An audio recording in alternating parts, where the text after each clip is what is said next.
ज्यादा मिला, लेकिन चंदा किनको ज्यादा मिलता है भैया, और किस लिए मिलता है?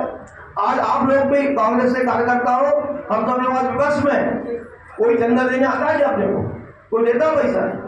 पैसा किसको दिया जाता है? जिससे कोई काम निकालना होता है। तो कांग्रेस तो कोई सरकार में थी नहीं, सरकार में कौन सी भारतीय जनता पार्टी? तो भागा भाग चंदा लिए, भागा भाग 6,700 करोड़ रुपए अंदर कर लिए। चलो ठीक है भैया, अच्छा कि आपने ले लिए, लेकिन आपने चंदा उन कंपनियों से भी ले लिए, उन दवाई बनाने वालों से भी ले लिए, उन वैक्सीन बनाने वालों से भी लिए। काम आती वो जो कोविशील्ड जो वैक्सीन आई थी कोरोना के बाद, याद है सबने लगवाया तो कोविशील्ड, उसको सीरम इंस्टीट्यूट ने बनाया था। उसको उस कंपनी ने उसी समय जो उसके सैंपल फेल हो गए थे उनको पास कराने के लिए 60 करोड़ रुपए का चंदा भारतीय जनता पार्टी को दिया। ये मैं नहीं कह रहा हूं, ये सुप्रीम कोर्ट के आदेश के बाद जो सरकार ने खुलासा किया है उसको बताया जा रहा है कि जो रेमडेसिविर के इंजेक्शन जिन लोगों के उसमें रिश्तेदार या भाई बहन या दोस्त लोग कोई भी भर्ती हुए होंगे, तो कोरोना के समय जिस अस्पताल में जाओ कहते थे भैया 6 इंजेक्शन रेमडेसिविर के ले आओ, बोलते नहीं बोलते थे, और वो 5,000 रुपए का इंजेक्शन 1-1 लाख में बिका। उस इंजेक्शन को बनाने वाली कंपनी सिप्ला, जाइडस, इन लोगों से 100 करोड़ रुपए लिए भारतीय जनता पार्टी ने। तो किसकी कीमत पे लिए? वो किसकी कीमत पे लिए? हमारे देश के नागरिकों की जान की कीमत पे लिए ना, मिलती जनता को। और तुमने फिर तो सैंपल फेल हो गए थे, उसमें तुमने पैसे लिए।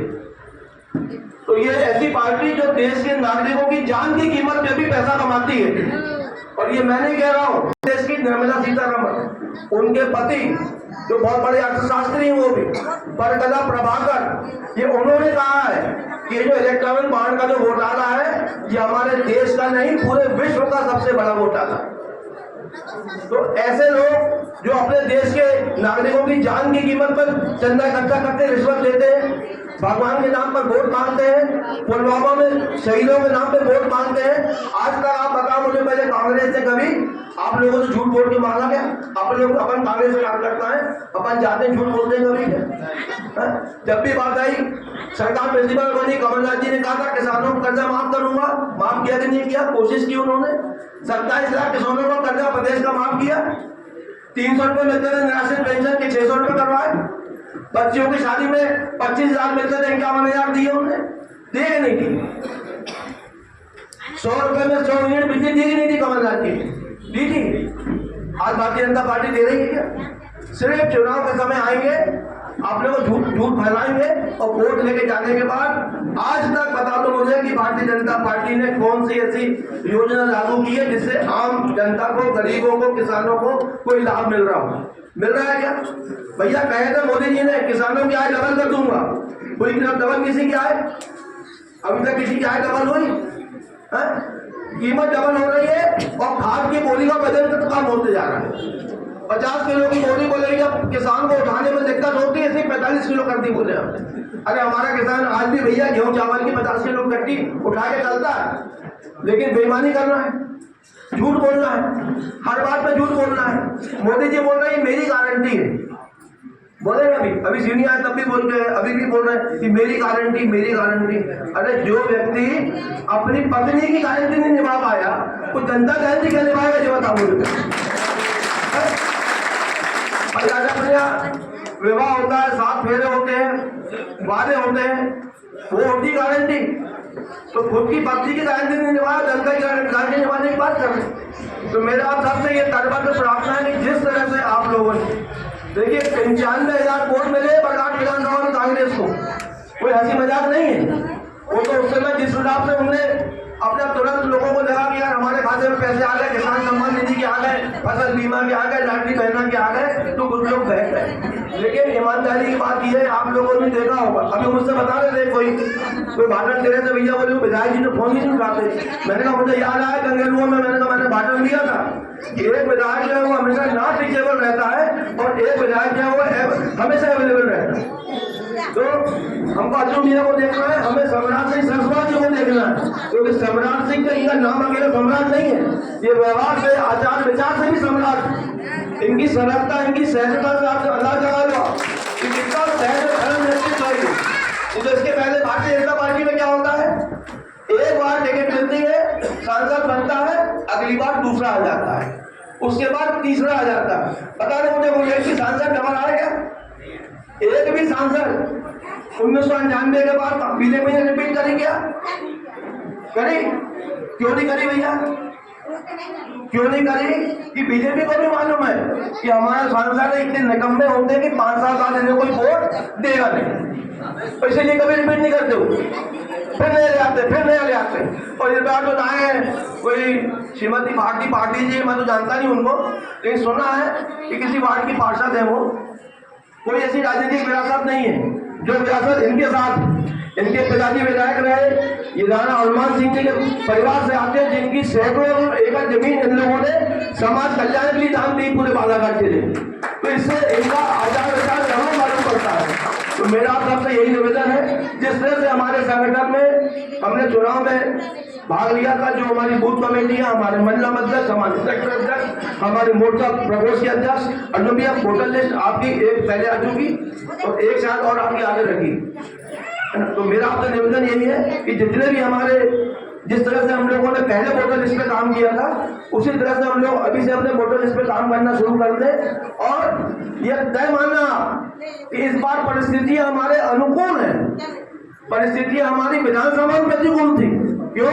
कि विधानसभा में स्थिति ये थी कि हम चुनाव जीत रहे थे इनकी 2700 और 3100 की घोषणा के पहले। एन मौके पर इन्होंने किसानों की घोषणा, जैसे ही 2700 रुपये में गेहूं खरीदेंगे, 3100 में धान खरीदेंगे, किसानों का मन पलटने लगा। लेकिन अब किसान भी समझ गया है कि हर चुनाव में झूठ बोलते हैं। जो 2700 रुपये और 3100 रुपये की खरीदी की इनकी घोषणा है, उसको हमको जन ले जाके बहुत बताना है। जो इलेक्टोरल बॉन्ड में जो पैसे कहाँ हैं, दवा कंपनियों से कहाँ हैं, जुआ लॉटरी खिलाने वालों से कहाँ हैं, कुछ सबसे ज्यादा जो बॉन्ड दिए हैं, जो खरीदे हैं, वो फ्यूचर गेमिंग नाम की एक कंपनी है तमिलनाडु की, उसने 1380 करोड़ के बॉन्ड खरीदे हैं और 1100 करोड़ के बॉन्ड हमने बीजेपी को दिए, बीजेपी को। तो जुआ खिलाने वालों से पैसा ले रहे हो, लॉटरी खोलने वालों से पैसा ले रहे हो, दवा बनाने वालों से पैसा ले रहे हो, तुम छोड़ के सो रहे हो। और यहाँ किसानों को जो वादा करते हो वो भी पूरा नहीं करते। तो भैया हमें आज से ही अपने अपने बूथ पे जुड़ जाना है। एक बात और समझ लीजिए आप कि विधानसभा में प्रत्याशी आपके क्षेत्र में हर समय उपस्थित रह सकता है, लेकिन लोकसभा का चुनाव बहुत बड़ा चुनाव होता है। कहाँ वो बिरसा और महाराजगंज से लेकर और अपने वो छपारा जाके चमारी तक, इतनी बड़ी क्षेत्र है लोकसभा का। प्रत्याशी महोदय का आपके बीच में बार बार आना संभव नहीं हो पाएगा, इसलिए जो कार्यकर्ता है हमारे, आप सब लोगों को अपने आप को सम्राट सिंह सरस्वत समझ के काम करना पड़ेगा। तो कौन कौन ऐसे मेरे साथी हैं जो अपने आप को सम्राट सिंह सरस्वत बन के काम करने के लिए तैयार है, वो घर पे अपने हाथों को उठा। बहुत बहुत धन्यवाद आप लोगों को। मुझे आपसे यही उम्मीद थी कि जिस तरह से देखो भैया, ये समय ये बहुत कठिन समय है। यदि इस बार हम इनको नहीं हरा पाए तो ये देश में ऐसी व्यवस्था बना देंगे कि आम आदमी का जीना दूभर हो जाएगा। जिस तरह से अनंत सिंह हेगड़े भारतीय जनता पार्टी के सांसद ये बोल रहे हैं कि यदि हमें बहुमत मिल गया तो हम संविधान बदल देंगे।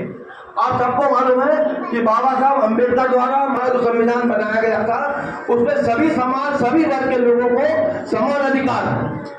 यदि बाबा साहब अम्बेडकर संविधान में सबको एक वोट का अधिकार नहीं देते, उस समय क्या हुआ?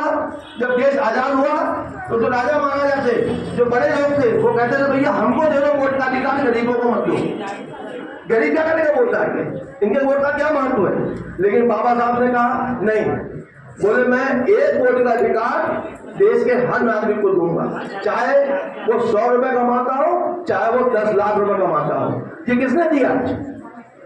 ये बाबा साहब ने दिया, ये कांग्रेस की सरकार ने दिया हमको अधिकार। नहीं तो होता क्या, आज हमको वोट का अधिकार ही नहीं होता तो पूछना कौन है?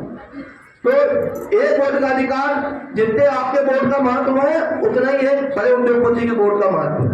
तो ये जो समानता की जो भावना उस समय लाई गई, जो छुआछूत बहुत ज्यादा हमारे देश में होती थी, वो दूर की गई। आप लोगों को पता है, ये बोलते कुछ भी आज भारतीय जनता पार्टी वाले कि 70 साल में कांग्रेस ने क्या किया।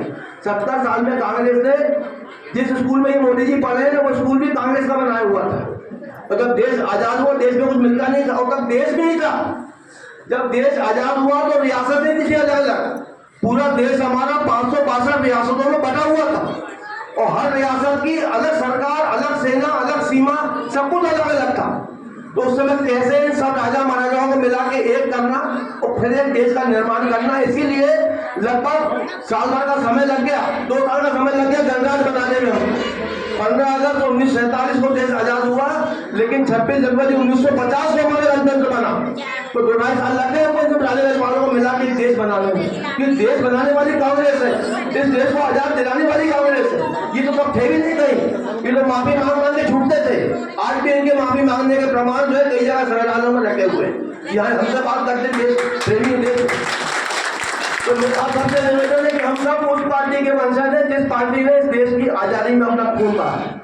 हम सब उस पार्टी के वंशज हैं जिसकी नेता इंदिरा गांधी और राजीव गांधी जी ने अपनी शरीर की बलि दी है देश की एकता और अखंडता के लिए। तो हमें इन सब बातों को याद रखना होगा।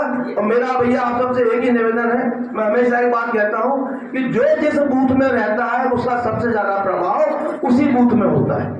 तो मेरा आपसे ये निवेदन है कि आप लोग आज से ही अपने अपने बूथ पर अपनी अपनी वोटर लिस्ट पे ये काम करना शुरू कर दें। निश्चित रूप में बता रहा हूँ आपको, मैंने पन्ना कमेटी की बात पहले भी कही थी, आज मैं एक बार और रिपीट कर देता हूँ कि जो आप लोगों को वोटर लिस्ट मिलती है उस वोटर लिस्ट में एक पन्ने में 60 वोटर होते हैं, 30 इस तरफ 30 उस तरफ। यदि उस वोटर लिस्ट के हर पन्ने पे आप अपने लोगों को ढूंढकर उस पन्ना कमेटी को बना देंगे तो आपका वजन बहुत हल्का हो जाएगा। अभी क्या होता है कि अभी अपन एक बूथ पे 2 एजेंट रहते हैं, एक अंदर एक बाहर, और 2-3 लोग वोट निकालते हैं बस।